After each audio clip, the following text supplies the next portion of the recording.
A'udzubillahi minasyaitonirrajim. Bismillahirrahmanirrahim. Assalamualaikum warahmatullahi wabarakatuh. Alhamdulillah. Alhamdulillahi rabbil alamin. Wal aqibatu lil muttaqin wala udwana illa 'alal zalimin.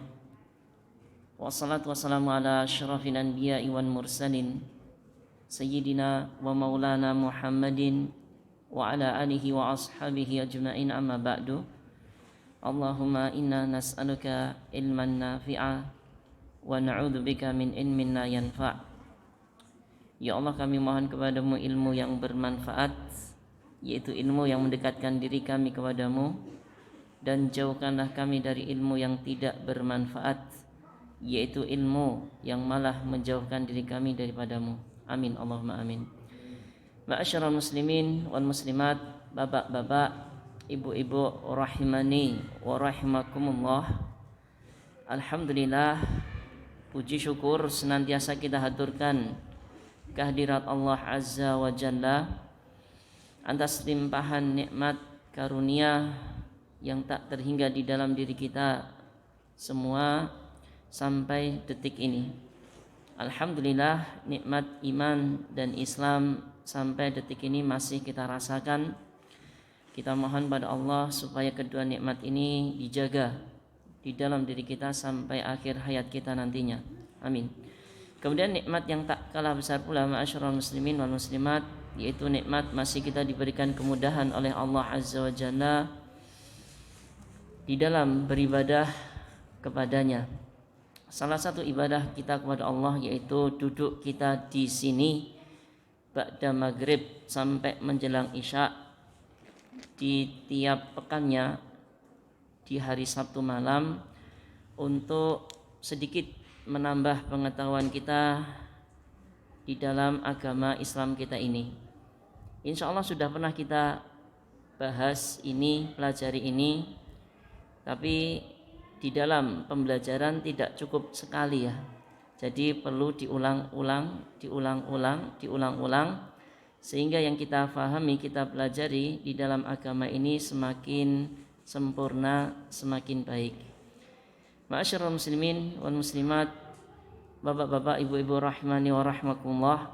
Insyaallah akan kita lanjutkan dars pelajaran kita di kesempatan kali ini, menyambung pembelajaran kita 2 pekan yang lalu, yaitu seputar mandi besar dalam penjelasan yang singkat.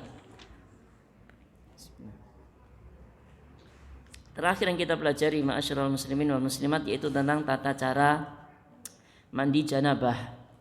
Ada 2. Yang pertama yaitu kaifiyatul istihbab, tata cara yang disunahkan, yang di sana banyak sekali ya. Banyak sekali urut-urutannya. Yang pertama niat ya. Niat ada terlebih dahulu. Seorang masuk ke kamar mandi pengen menghilangkan hadas besar yang ada pada dirinya. Ini niat ya, dalam hati. Kemudian cuci kedua tangannya, kemudian mencuci kemaluannya, kemudian wudu seperti wudu sholat. Kemudian setelah wudu selesai, ambil air di tangannya, kemudian di sela-sela rambut kepalanya dengan jari tangan yang basah tersebut supaya masuk ke pangkal rambut sehingga mengenai kulit kepala. Kemudian setelah itu diguyurkan kepala 3 kali guyuran. Setelah itu ke seluruh tubuh sampai merata. Ini tata cara mandi yang disunahkan, diriwayatkan oleh Aisyah radhiyallahu anha, istri Nabi. Beliau melihat Nabi mandi seperti ini. Kemudian ada cara yang kedua, kaifiyatul idza, tata cara yang sah. Jadi enggak sebanyak yang tadi, hanya sekedar niat, kemudian dia guyurkan air ke seluruh bagian tubuhnya, mulai dari kepala sampai kaki terbasuh air semuanya. Yakin sudah terbasuh, maka sudah terhitung sah mandi besarnya. Pakai sabun atau pakai sampo tidak masalah, yang penting airnya ini sekali basuhan sudah merata ke seluruh tubuh. Wallahu taala alam. Kemudian kita lengkapi pembahasan tentang mandi ini, yaitu ada beberapa di sana ma'asyiral muslimin wal muslimat, mandi yang hukumnya cuman sunnah saja. Tata cara mandinya mirip seperti mandi besar, tapi hukumnya cuma sunnah. Apa itu?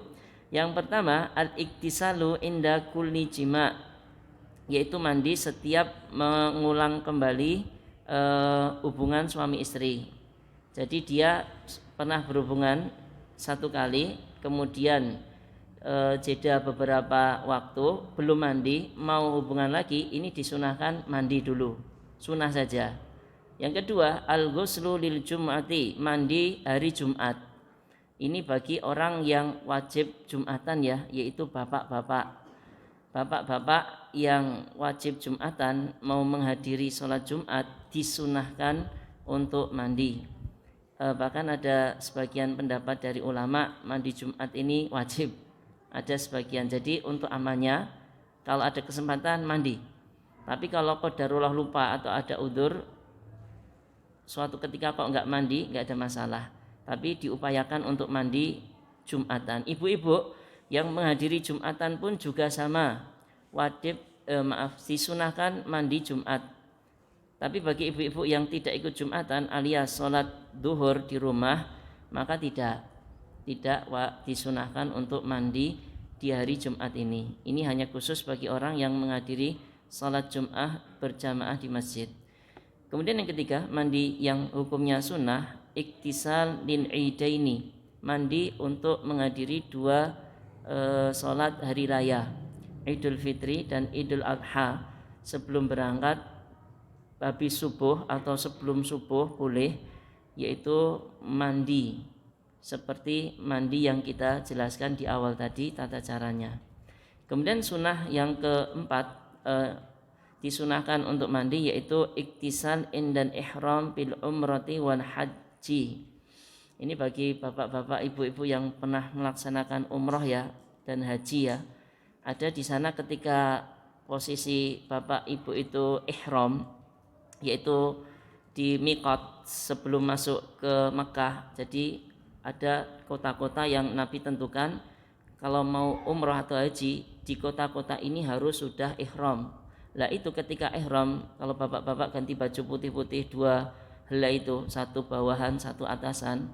Kalau ibu-ibu bebas ya bagiannya ya, yang penting tertutup. Lah itu ketika ihram, labbaik Allahumma hajjan atau labbaik Allahumma umratan, disunahkan untuk mandi terlebih dahulu, disunahkan untuk mandi. Kemudian kelima, disunahkan untuk mandi pula al-ghuslu man ghasalal mayyit, mandi bagi orang yang memandikan jenazah. Jadi misalkan tetangga kita meninggal, kemudian kita qadarullah dipasrai memandikan jenazah ini, maka disunahkan bagi saya misalkan untuk mandi setelah memandikan. Tapi jangan mandi bareng ya, setelahnya habis pulang. Ya ini diselesaikan dulu mandi jenazahnya. Jenazahnya dimandikan, dikafani, disolatkan dan seterusnya, kita pulang untuk melakukan mandi sunnah ini. Ini tempat-tempat disunahkan untuk mandi.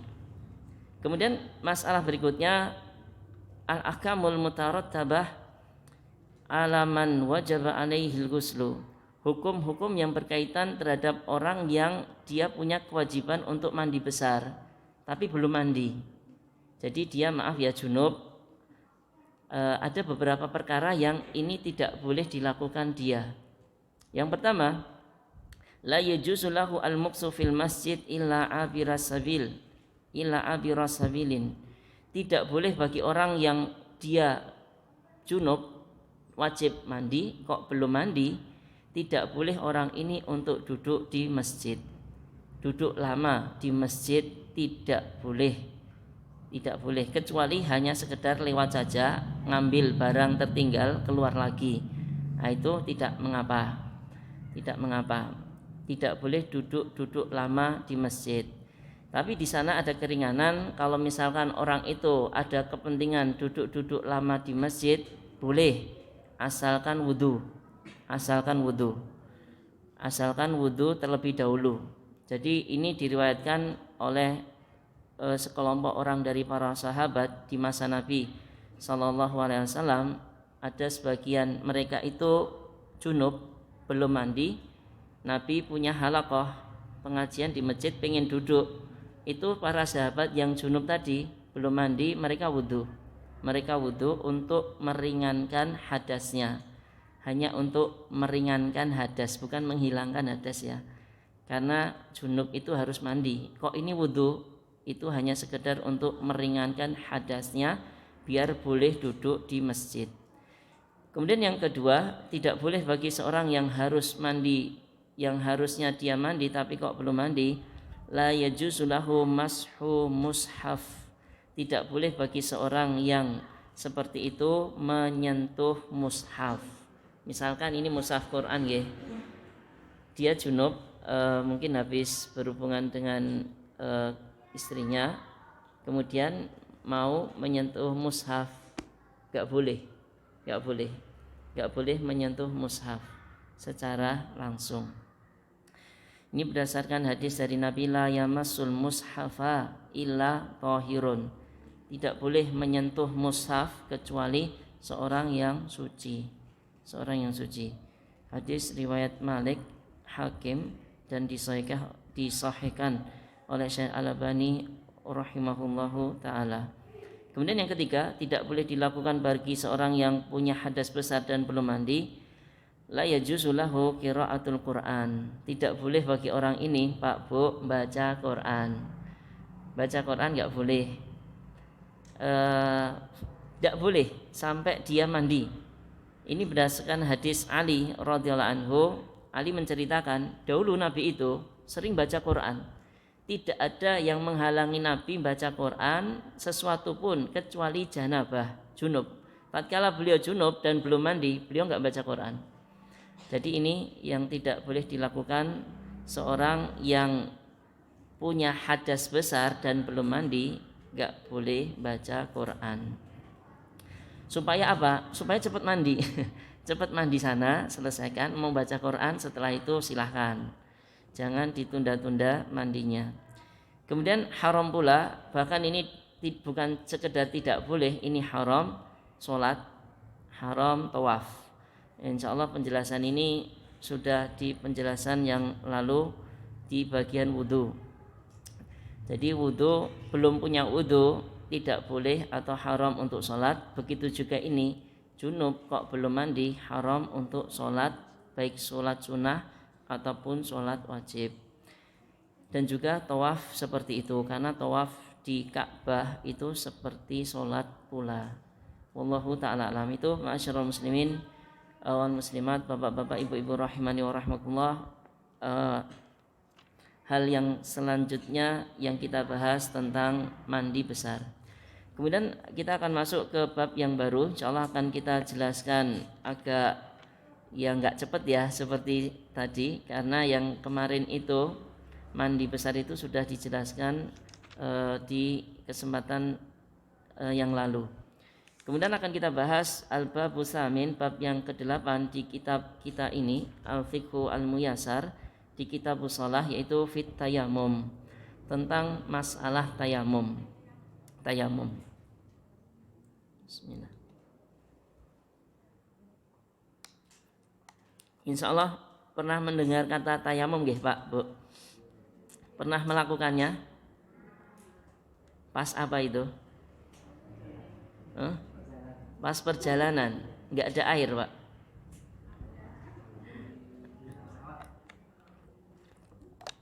Nggih.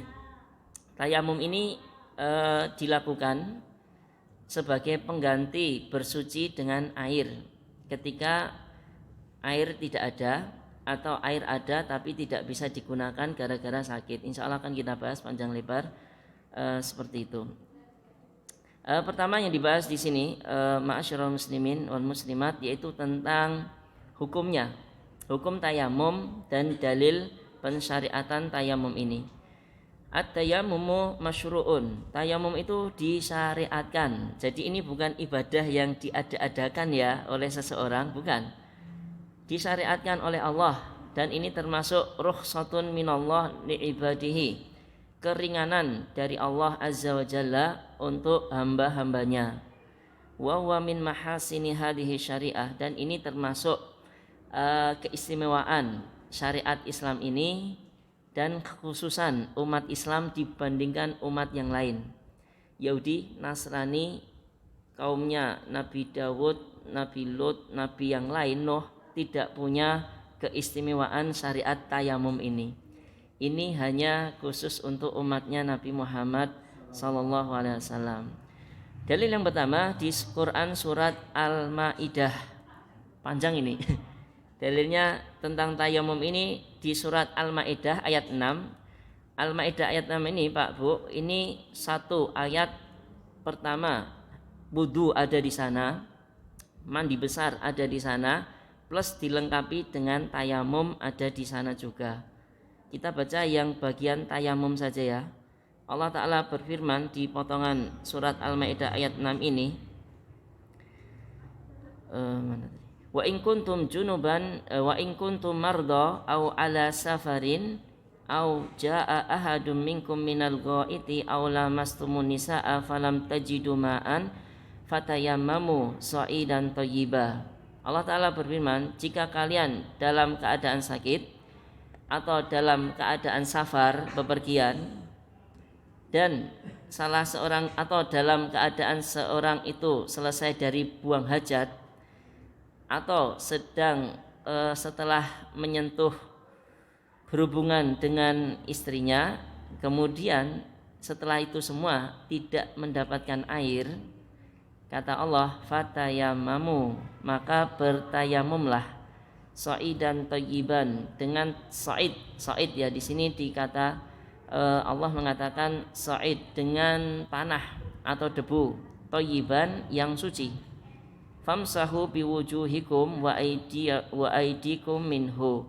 Basuhlah wajah-wajah kalian dan tangan-tangan kalian dengan debu yang suci ini.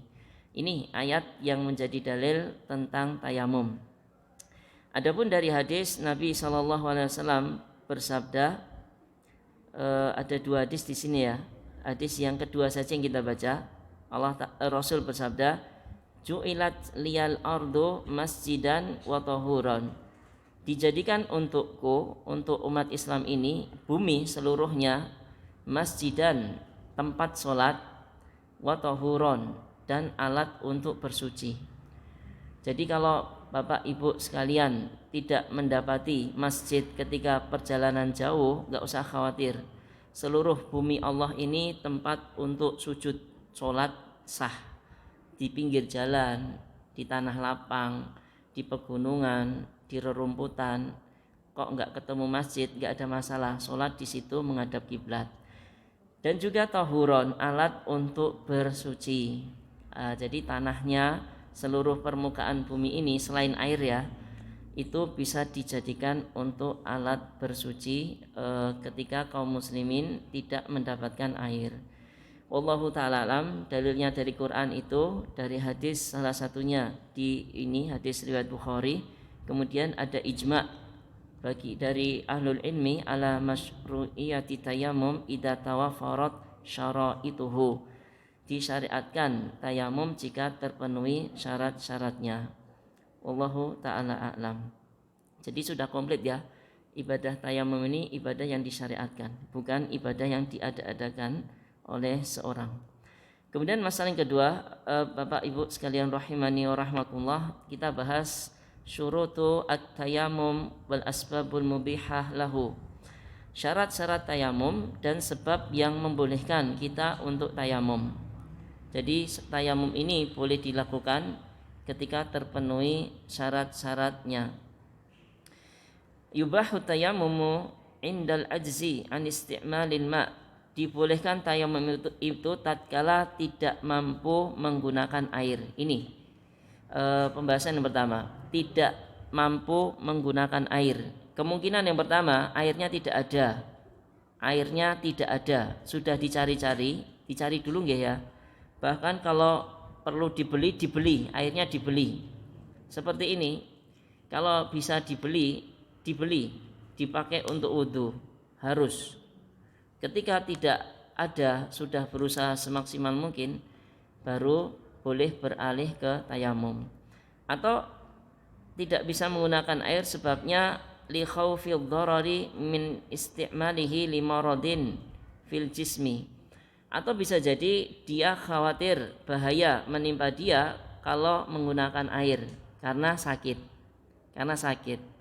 Sakit ini wallah alam ya, biasanya luka terbuka kena air langsung berbahaya dan tidak ada perbannya. Kalau ada perban, pembahasan sebelumnya diusap perbannya. Nah ini enggak ada, lukanya terbuka, kalau kena air langsung berbahaya dan enggak berperban, maka dalam kondisi ini memenuhi syarat menggunakan tayamum meskipun ada air. Atau syiddati burdin, sangat dingin dan tidak ada alat untuk memanaskan air itu. Maka dalam kondisi sangat dingin ini, kalau nekat wudhu malah masuk angin atau malah apalah, tubuhnya malah sakit semuanya, maka dan tidak ada kompor untuk memanaskan air ini, maka boleh tayamum. Berdasarkan hadis Imran ibn Husain radhiyallahu anhu, alaika bis sa'idit thayyibi fa innahu yakfika, wajib atasmu menggunakan debu yang suci karena sesungguhnya itu cukup bagimu. Wasayati mazidu basti lidzalika ba'da qalil, akan ada penjelasan lebih lanjut setelah ini. Jadi itu gambaran pertama dari pembahasan ini, ma'asyiral muslimin wal muslimat, kapan dibolehkan tayamum tatkala tidak bisa menggunakan air. Bisa sebab tidak ada air setelah mencarinya.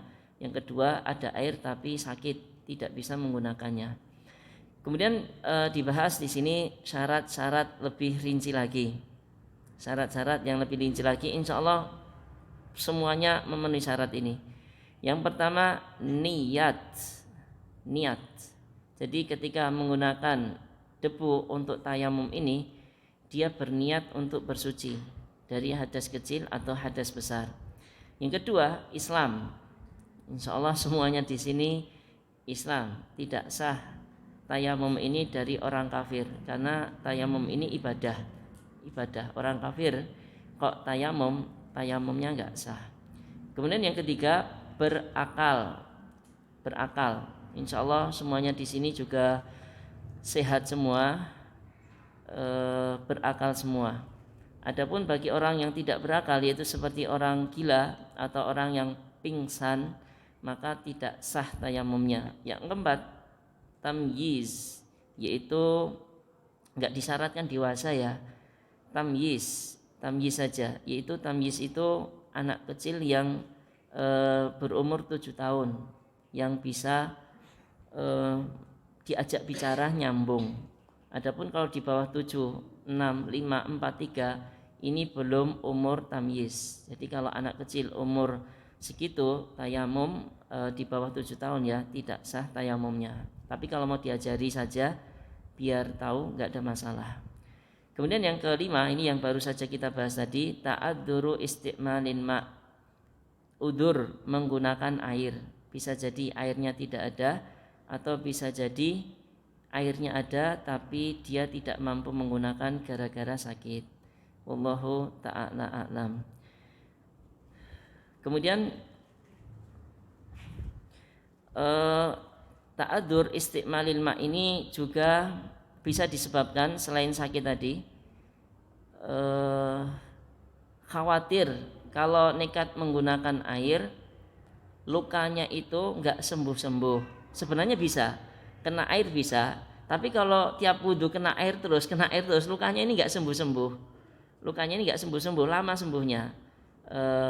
Lama sembuhnya. Ini juga termasuk udzur.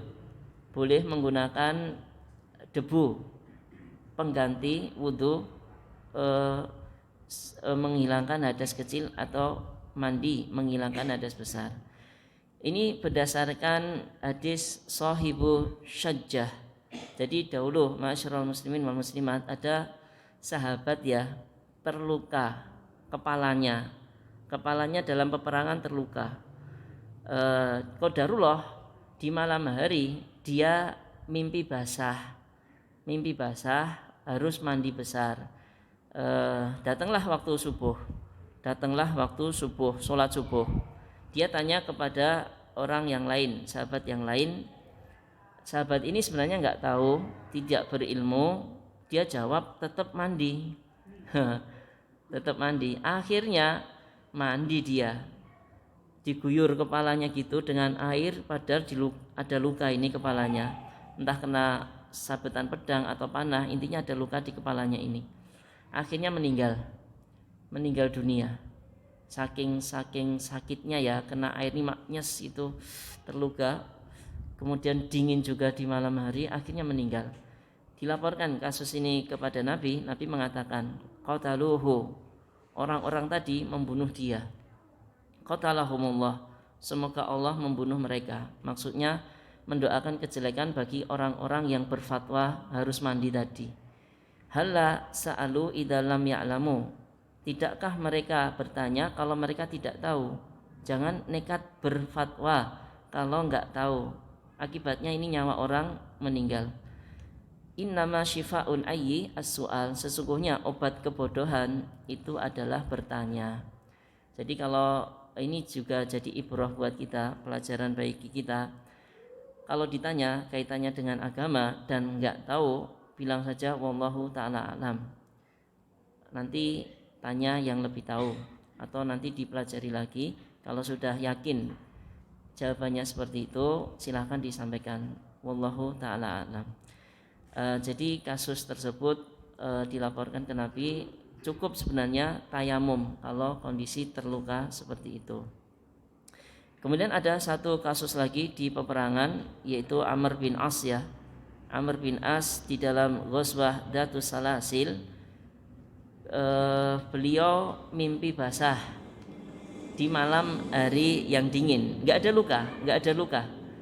Amr bin As ini nggak ada luka sama sekali, cuman malam hari itu dingin banget, airnya ikut dingin. Kemudian di pagi harinya Amr bin As kalau dia mandi takut apa-apa dengan tubuhnya, akhirnya dia tayamum. Kemudian dia ceritakan, sholaitu bi ashabi sholat as-subhi, aku sholat dengan sahabatku mengimami, sahabatnya wudu, dia tayamum. Hal ini diceritakan ke Nabi, Nabi senyum, bukti bahasanya Nabi menyetujui apa yang dilakukan oleh Amr bin As tadi boleh, jadi tidak masalah. Amr bin As sholat mengimami dalam kondisi tayamum, para sahabatnya bermakmum dengan Amr bin As dengan wudu dengan air. Wallahu ta'ala alam. Kemudian satu syarat terakhir, an yakuna tayamum biturab, yaitu tayamum harus menggunakan debu yang suci. Nah, ini pembahasan debu ini agak panjang lebar nih ya. Ini berdasarkan sabda firman Allah Ta'ala, fatayammamu sa'idan thayyiban, bertayamumlah kalian sa'idan dengan tanah, thayyiban yang suci. Ibnu Abbas di dalam tafsir beliau menafsirkan sa'id, beliau mengatakan turabul harsi, yaitu tanah persawahan, bukan yang becak itu ya, tanah perkebunan gitu, tanah yang berdebu, tanah yang ada debunya. Wat thayyib, soidan itu tanah, thayyib tohir, suci, alias bukan najis, bukan tanah yang kena najis. Fa illam yajid turaban, kalau tidak mendapatkan debu seperti ini, tayammama bima yaqdiru alaihi min romlin aw hajarin, maka silahkan bertayamum dengan apa yang dia mampu, baik berupa kerikil ataupun batu-batuan. Jadi enggak mesti harus tanah pasir itu, yang ada debunya, nggak mesti. Kalau itu ada bagus, tapi kalau nggak bisa, seluruh permukaan bumi yang ada unsur buminya seperti kerikil kemudian batu-batuan, maka itu juga sah dipakai untuk bertayamum. Berdasarkan firman Allah Ta'ala, fattaqullaha mastata'lum, bertakwalah kalian semampu kalian. Bertakwalah kepada Allah semampu kalian. Diusahakan cari tanah dulu, kalau tidak ada ya udah pakai kerikil ataupun batu-batuan. Meskipun kerikil itu bersih, meskipun batu-batuan itu bersih, tidak ada debunya, tidak masalah. Wallahu ta'ala alam. Kemudian kalau misalkan sedikit pembahasan tentang tayamum ya, yang terjadi tadi sempat disebutkan oleh Bapak tadi, tayamum di pesawat. Ini dahulu juga pernah ditanyakan oleh para ulama. Ibnu Utsaimin rahimahullahu ta'ala mengatakan, bolehkah tayamum, beliau ditanya, bolehkah tayamum di pesawat? Maka beliau menjawab, apakah ada debu di pesawat? Nah itu, apakah ada debu di pesawat? Soalnya pesawat ini struktur bangunannya bukan berasal dari material yang ada di permukaan bumi. Dinding-dindingnya itu dari karbon, dari plastik, dari besi. Semuanya bukan unsur dari permukaan bumi seperti batu-batuan, kerikil tadi. Jadi kalau seperti itu harus disyaratkan ada debu atau tidak ada debu di dinding, atau kalau enggak di lantai, kalau enggak di jok pesawat tersebut. Kalau ada debu di sana, ketika kita tepukkan tangan-tangan kita di jok pesawat ataupun di dinding pesawat, ada debu yang menempel, maka boleh dipakai untuk tayamum, silahkan. Jika tidak mungkin alias pesawatnya bersih banget habis di cleaning service, tidak ada debu sama sekali, maka penumpang boleh sholat meskipun tidak bersuci. Beliau Ibnu Utsaimin menjawab seperti itu. Jika dia mampu bersuci, silahkan bersuci, baik dengan air wudhu biasa ataupun dengan tayamum ketika ada debu. Tapi kalau qadarullah nggak ada debu sama sekali, silahkan sholat tanpa bersuci. Wallahu ta'ala a'lam. Kalau dalam kondisi seperti itu. Kalau dikhawatirkan ya, ketika di penerbangan ini sampai ke bandara waktu sholat habis. Tapi kalau ke bandara waktu sholat masih ada, ya jangan sholat di atas pesawat, jangan. Nunggu sampai di bandara, cari air, cari musola, sholat di sana, kerjakan seperti biasa. Wallahu ta'ala alam. Tentang waktu sholat yang mepet itu subuh ya, subuh itu kalau misalkan masih di atas pesawat, nunggu turun itu terbit itu matahari, habis subuhnya. Atau di kendaraan umum seperti bis yang nggak bisa berhenti itu juga subuh ini mau nggak mau harus di atas bis. Silahkan diusahakan kalau bis masih ada minuman seperti ini ya, mizon, aqua itu dibeli aja Pak, dibeli, nanti dibuka sedikit, diguyurkan tangannya, wudhu sekali, dibasuh sekali, agak basah sedikit di tempat duduknya nggak ada masalah karena air masih ada. Tapi kalau nggak ada ya tayamum, kalau nggak ada tayamum. Allahu ta'ala. Kalau saya pernah perhatikan kernet bis itu, dia gerujuk-gerujuk nggak ada masalah. Dia di belakang gitu mau wudhu, tak perhatikan punya air aqua gede gitu disiapin sama dia, wudhu dia di situ. Gerujuk-gerujuk air ke bawahnya nggak ada masalah. Nanti juga kering. Allahu ta'ala alam. Tetap diusahakan dengan air terlebih dahulu, baru kalau tidak ada boleh bertayamum. Kemudian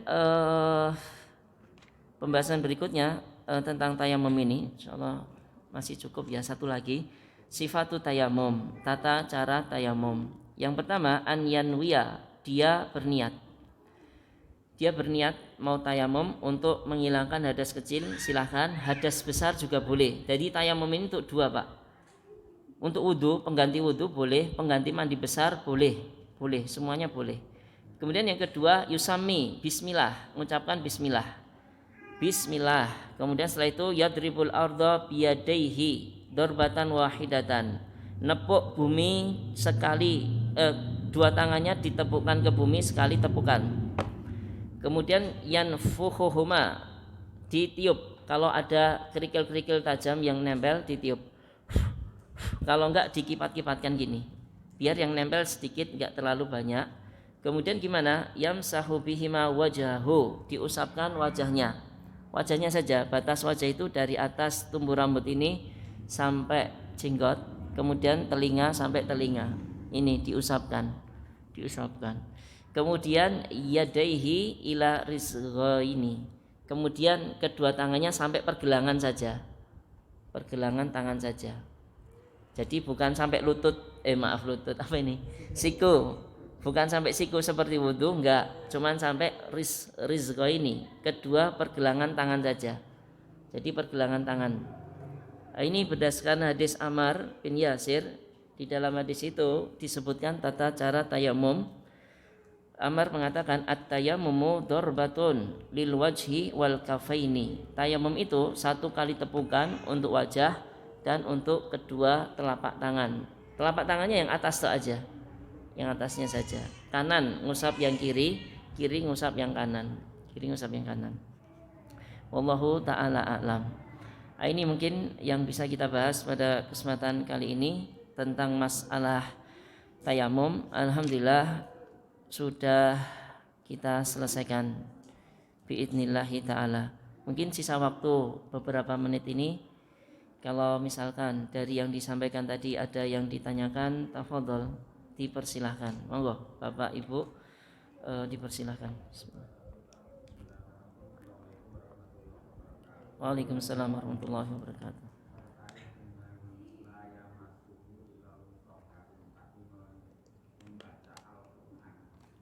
Yamas menyentuh. La yamas menyentuh. Yamasu menyentuh.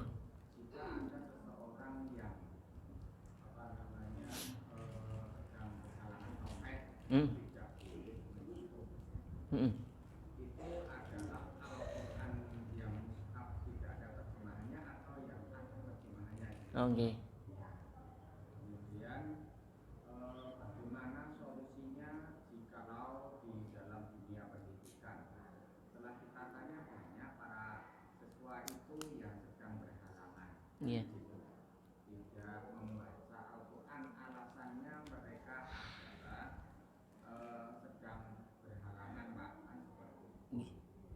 Lantas kalau saya berikan solusi, coba berdasarkan pemahaman para ahli, guru-guru yang lebih pintar dari Pak Edi itu mengizinkan untuk membaca Al-Quran bisa diaktifkan terjemahannya terlebih dahulu, itu tidak apa-apa. Sebab kalau tidak membaca Al-Quran itu itu lama berminggu-minggu. Bahkan kalau kita kesandung saja itu membaca innalillahi wa inna ilaihi raji'un. Innalillahi itu juga bacaan Al-Quran. Terima kasih. Kaitannya dengan pertanyaan pertama, solusi bagi perempuan yang haid ya. Sebenarnya itu tadi belum kita singgung. Yang kita singgung tentang tidak boleh menyentuh Quran, mushaf ya, mushaf. Kemudian tidak boleh membaca Al-Quran itu junub ya, junub yang habis mimpi basah ataupun berhubungan suami istri. Kalau kaitannya dengan haid, berhubung haid itu lama ya, 7 hari, itu ada kekhususan di sana tentang membaca. Tapi kalau tentang menyentuh tetap nggak boleh ya, menyentuh langsung mushaf nggak boleh. Solusinya bagaimana? Solusinya ya jangan pakai mushaf. Apa kriteria sebuah buku ini dikatakan mushaf? Yaitu ketika halaman depan sampai belakang isinya Al-Quran tok, itu baru namanya mushaf. Adapun kalau buku ini isinya Quran separuh, separuhnya terjemahan, baik diterjemahkan bahasa Indonesia ataupun bahasa Arab, intinya ini Quran, ini tafsirnya, ini Quran, ini terjemahannya, itu bukan mushaf. Itu para ulama menghukumi buku itu buku tafsir, buku tafsir. Jadi kandungannya Quran separuh, separuhnya yang lain. Itu boleh disentuh meskipun sedang haid ataupun sedang junub, karena itu bukan mushaf. Yang mushaf itu dari awal sampai belakang isinya Al-Quran tok, itu baru namanya mushaf. Wallahu ta'ala alam. Terus kaitannya dengan perempuan yang haid membaca Quran, itu para ulama memberikan rukhsah keringanan, terutama bagi para perempuan yang punya hafalan Quran, para hafidhah itu. Kalau sepekan dia nggak membaca, pasti hafalannya akan hancur, akan hilang, akan rusak. Nah, ini diperkenankan bagi perempuan-perempuan meskipun dalam kondisi haid untuk membaca Al-Quran. Gimana? Pakai aplikasi. Kalau nggak bisa nyentuh mushaf secara langsung, pakai pelapis tangan, napa niku, sarung tangan. Kalau enggak ya dibuka pakai stick apa jiting niku, alat niku. Kalau enggak pakai aplikasi yang ada di HP atau pakai buku terjemahan, karena itu bukan mushaf. Silakan dibolak-balik bukunya itu, baca di sana. Wallahu ta'ala alam. Beda kasusnya dengan junub ya. Junub kenapa enggak boleh baca Quran? Junub itu sebentar, mandi selesai, mandi sono kayak baca Quran. Tapi kalau haid ini 7 hari, nggak bisa harus segera mandi baca Quran, nggak bisa. Ini lama, makanya di sana ada keringanan dari para ulama kita, masih boleh untuk baca Quran, boleh baca Quran, zikir pagi petang, ataupun mengucapkan salam, ataupun zikir-zikir yang lain. Perempuan yang haid masih boleh untuk melakukan hal tersebut. Wallahu ta'ala alam. Mungkin itu sedikit menjelaskan dari pertanyaan dari Bapak Edi. Mungkin cukup nggih? Atau ada yang lain? Cukup ya, sudah adzan. Alhamdulillah, kita selesaikan pertemuan kali ini dengan pembahasan tentang tayamum. Insyaallah akan kita bahas di pertemuan berikutnya tentang masalah mana tadi? Astagfirullah, malah kebalik-balik.